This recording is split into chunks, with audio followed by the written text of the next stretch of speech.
But let's get a move on and also take stock of what the consumer confidence is looking like in the markets right now with the second wave. How much of a hit has it taken? Is the vaccination drive for all going to turn things around, and what can we expect? Amit Adarkar is the CEO at Ipsos India and now joins in with more perspective on that front. Amit, thanks so much for taking time out.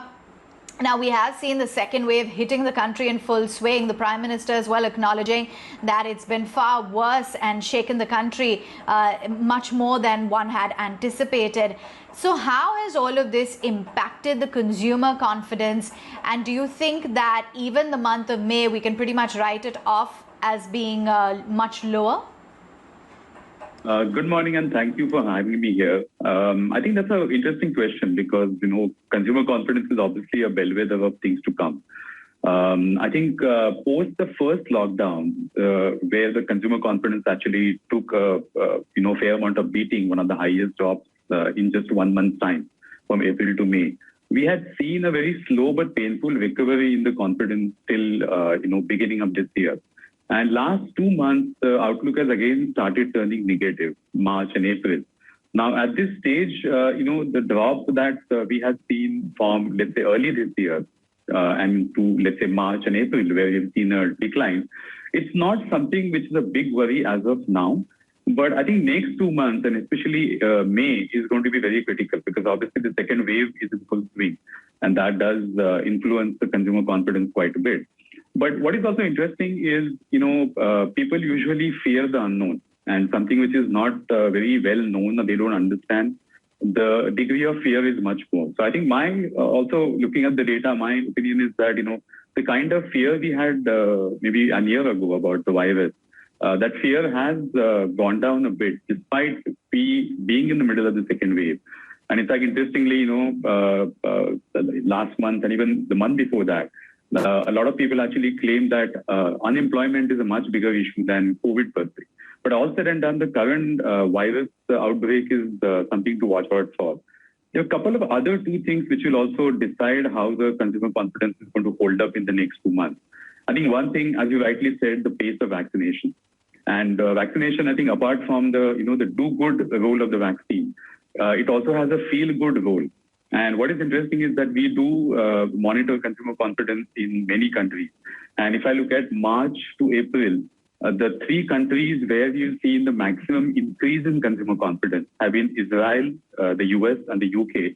And incidentally, these 3 countries are also the countries which have gone very aggressive in terms of vaccinating. So I think vaccination, the extent to which vaccinate, in the next couple of months, and also the overall feel-good factor about vaccination, where there's a lot of positive news, whether it is the government, whether it's the media, to what extent people are reassured that, people overcome the vaccine hesitancy and go and take vaccines. And I think from the 1st of May, the drive to, vaccinate 18 plus people is going to be quite critical because that's the sort of segment of people which is more mobile. And, hopefully, the vaccination enthusiasm is much higher amongst that thing. So I think vaccination is going to be a very critical thing to watch out. And the second sort of issue which will also pan out how the consumer confidence will move is the supply issue. And I think right now, in April, we haven't had too much of disruption in supply, whether it is essential goods, whether it is some other discretionary items. But all the local lockdowns, micro-containment kind of exercises have impacted the supply chains quite a bit. And in case the supply issues become worse in May, that is going to again have a sort of negative impact because I think, people get a lot of sense of normalcy when they look at, things being available freely. You don't have to stand in the queue and things get delivered sort of in the usual span of time. And the moment is sensed that supplies are getting disrupted, there's a bit of a panic which doesn't obviously do well. So I think, yes, currently there's a bit of a gap. There's a bit of a sort of dip in the last 2 months. But May and June will be critical. But 3 factors. One, how the second wave progresses. Second, the do-good and the feel-good factor around vaccination. And the third factor is obviously, are the supply chains are they going to get restored or are they going to get worse?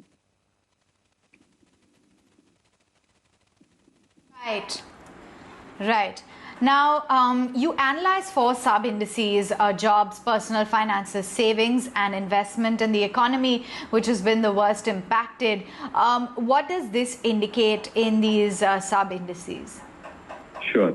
So when we model the primary consumer sentiment index, so what we call a PCSI, we ask a series of 11 questions, and those questions are, around these 3 or 4 areas that we referred to. So there are questions around jobs. We try to gauge people's opinion about security of their own jobs. Have they experienced the job loss? Are they worried about job loss in their sort of own personal careers? We also look at their outlook to employment. So, do they think that, companies are hiring and they'll have more career opportunities? So I think jobs and employment is one inherent part of consumer confidence. And mainly because, obviously, once you have a steady and predictable source of income, you feel confident to go out and spend, whether it is discretionary or essential. The second chunk is around personal finances and investments. And obviously, if you feel sort of secure, then you feel like spending more. And I think discretionary spending, is quite a function of the sentiment around my confidence to spend money. And also investments. Do I feel comfortable to invest, or would I rather hold and sort of, just put the money in the account, right? Because I don't feel comfortable. I don't see too many options to invest. And the third is around general sense of, expectation about future. That do I expect the economy to do well? When I watch things around me, do I see a sense of positivity, or do I see sort of, a depressing kind of messages that I get? So these 11 questions in these 3 buckets sort of capture this sentiment, and all of these then fold together into an overall PCSI index. Now, what is interesting is that between these 3, usually the jobs, the employment jobs, and the personal finance, I think those are the ones which, which take a lot more time to recover. In fact, last year I mentioned that post the first lockdown getting lifted, the overall consumer sentiment started improving. And I think the first ones to bounce back was overall this, economy expectations and things around me improving. And the jobs index, in fact, took a lot more time to start getting back, because, there were worries last year about either companies not hiring or, my job being a bit under sort of threat. So I think the jobs and personal finances, those are the 2 areas to watch out. Currently, as I said, last couple of months, we haven't seen any sort of numbers to say that employment is going to be under threat. The kind of belt tightening measures that companies adopted in terms of salary reductions or in terms of, let's say, job losses, we haven't seen anything right now. I think hiring is still up. A lot of companies are giving out increments, bonuses.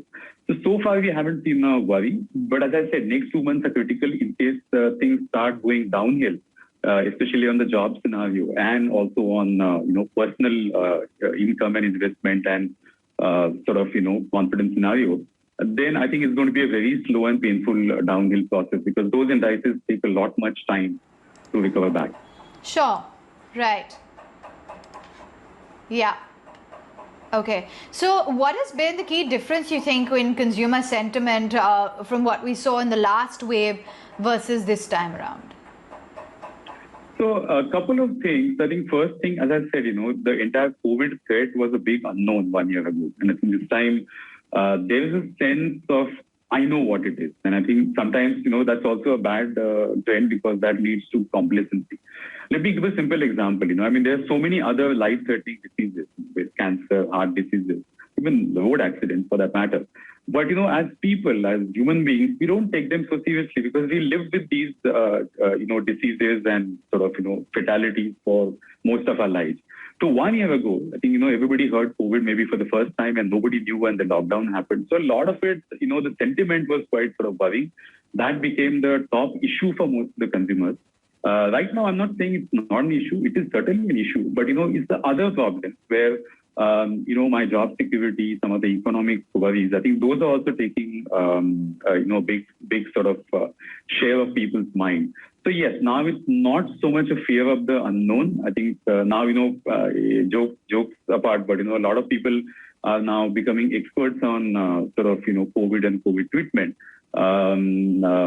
Social media plays a big role in sort of, familiarizing people with a lot of information, whether it is right or wrong. So I think there's this degree of familiarity.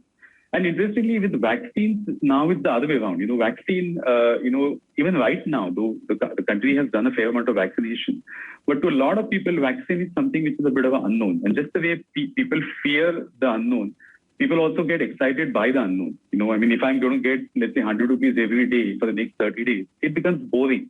But somebody tells me I'm going to win 5,000 rupees at the end of the month, I might get excited. So I think to that extent, people also get positively surprised by good news, which is unexpected. So I think right now, vaccination, we are at that level where a lot of people are excited. There's this feeling that, even if people around me get vaccinated, it's good for me, which is true. I'm not saying it's not true. But that's why, next 1 month, this entire sort of rally to vaccinate the 18 plus, it's very critical how that pans out. And if we are able to vaccinate a lot of people and people see that positivity, that will also act as a bit of a counterbalance towards the negativity towards the infection.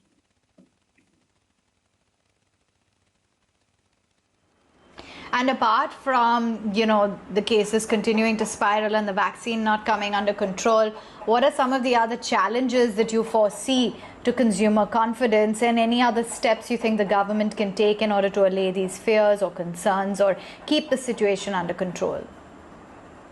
I think one of the areas where it's not just the government, but I guess corporates and everybody can practice a bit more is positive messaging.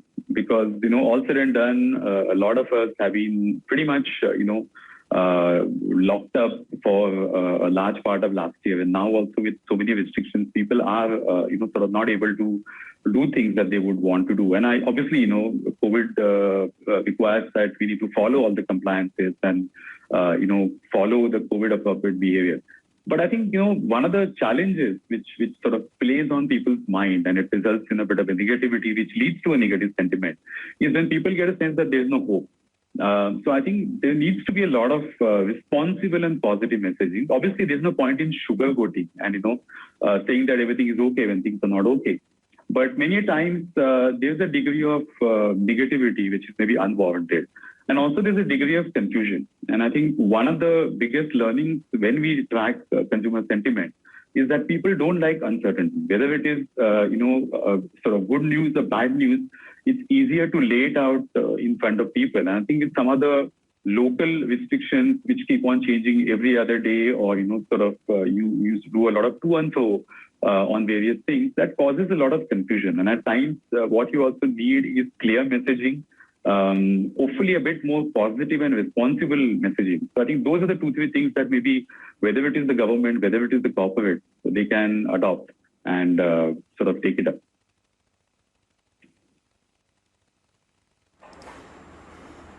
Thanks very much, Amit, for sharing with us your outlook on the consumer confidence, when we're likely to see a revival, and more importantly, how swift that revival is likely to be. That's the view coming in from Ipsos India. Let's slip into a very quick break with news that the index is at 14,520, up 1.2%.